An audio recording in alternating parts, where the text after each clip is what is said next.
magkano ang total collection ng customs sa excise tax last year kung meron po kayong record, and separately yung VAT on petroleum products?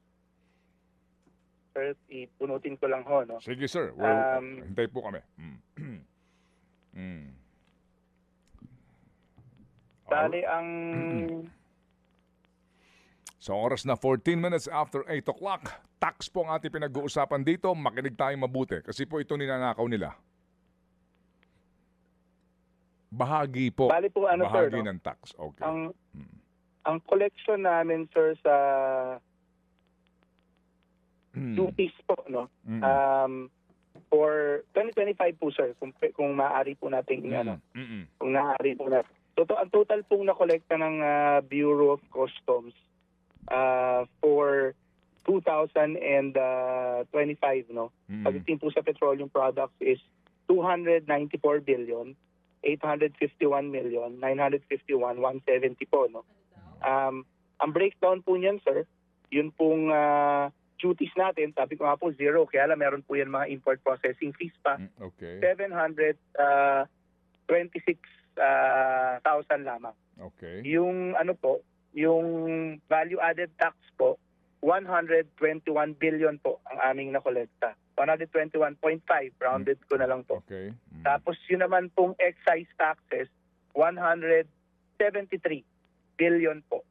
Okay. So 173.2 billion po ang nakolekta po ng Bureau of Customs for 2025.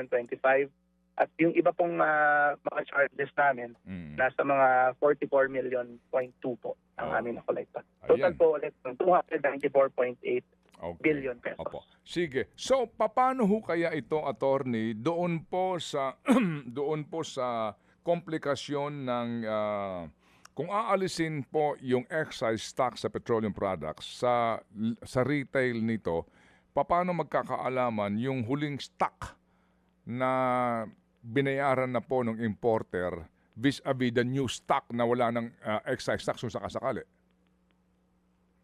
Sir, meron ang alam po namin, no, pagdating po dyan sa stocking practice ng ating mga oil companies, ginagawa po ng tinatawag nating GAA or Generally Accepted Accounting Principles.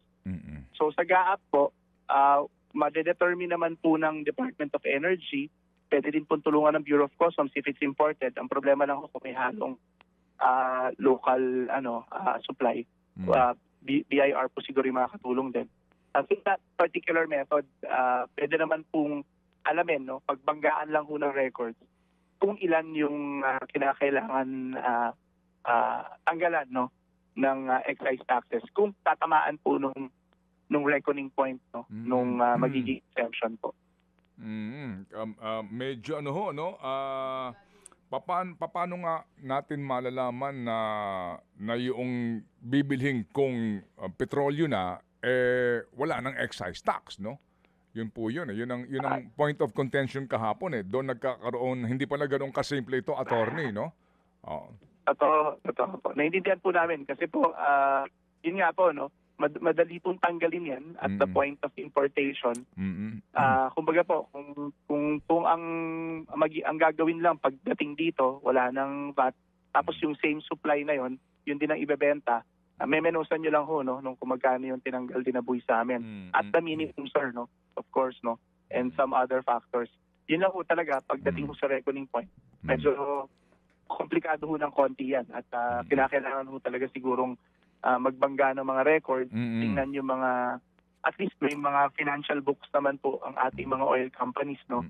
Tingnan talaga, if they're willing to open these books and look at their inventory records at ma-determine po ng pamahalaan ano yung reckoning supply, no, na kinakailangan. Wala na pong, eto na po yung na-menos na kita po may official computation pa po nun galing sa ating either economic managers or yung mga tax administrators po na.